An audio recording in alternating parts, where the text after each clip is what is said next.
আইন অমান্য করে সামাজিক যোগাযোগ মাধ্যম ফেসবুকে চলছে জুয়ার রমরমা কারবার। বাংলাদেশের এক শ্রেণীর অসাধু ব্যবসায়ী মূলত এর পেছনে জড়িত। সাধারণত বিভিন্ন কমার্শিয়াল পেজে এই ধরনের জুয়া খেলার বিজ্ঞাপনগুলো দেখা যায়। ধারণা করা হয় জুয়ার পেজগুলো ভিয়েতনাম, ফিলিপাইন, ইউক্রেন, জার্মানি ও যুক্তরাষ্ট্র থেকে পরিচালিত হয়। তবে বেশিরভাগ পেজের অ্যাডমিন বাংলাদেশি নাগরিক। আন্তর্জাতিক ফ্যাক্ট চেকিং সংস্থা ডিসমি ল্যাবের এক প্রতিবেদনে বলা হয়েছে, বাংলাদেশি ফেসবুক ব্যবহারকারীদের লক্ষ্য করে প্রায় ৪,০০০-এরও বেশি জুয়ার বিজ্ঞাপন ফেসবুকে ছড়িয়ে দেওয়া হয়েছে। এ ধরনের জুয়ার বিজ্ঞাপন শিশু কিশোর ও তরুণদের ক্ষতির কারণ হয়ে উঠেছে। শিশু কিশোররা ফেসবুক চালানোর সময় এ সকল চমকপ্রদ বিজ্ঞাপন দেখে তাতে ক্লিক করছে।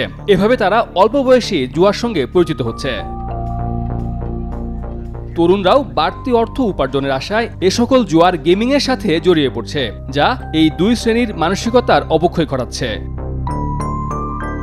প্রতিবেদনে উল্লেখ করা হয়, বিজ্ঞাপনগুলোর ক্যাপশন বাংলায় লেখা এবং এগুলোর মধ্য দিয়ে ফেসবুক ব্যবহারকারীদের পুরস্কার প্রাপ্তির আশায় অর্থ বিনিয়োগ করতে বলা হয়। এগুলো মূলত বিভিন্ন গেমসের বিজ্ঞাপন হয়ে থাকে, যার বৈধতার জন্য বিভিন্ন তারকা এবং সংবাদ সংস্থার ছবি ফটোশপ করে ব্যবহার করে থাকে।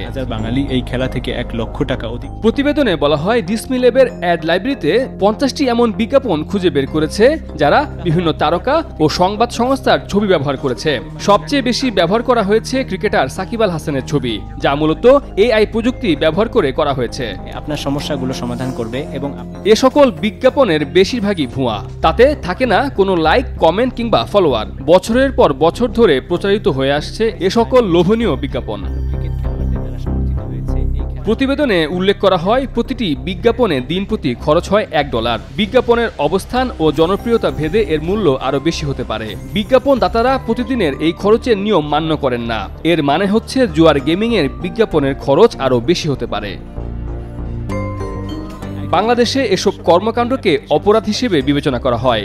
এই ধরনের পেজ চালানোর আইনি ভিত্তি ও অনুমোদন নেই খোদ ফেসবুকেরও। কাজেই এ বিষয়ে মেটা কর্তৃপক্ষের কঠোর নজরদারি থাকা আবশ্যক। বাংলাদেশের হয়েও মেটার সঙ্গে যোগাযোগ করে পদক্ষেপ নেওয়া যেতে পারে।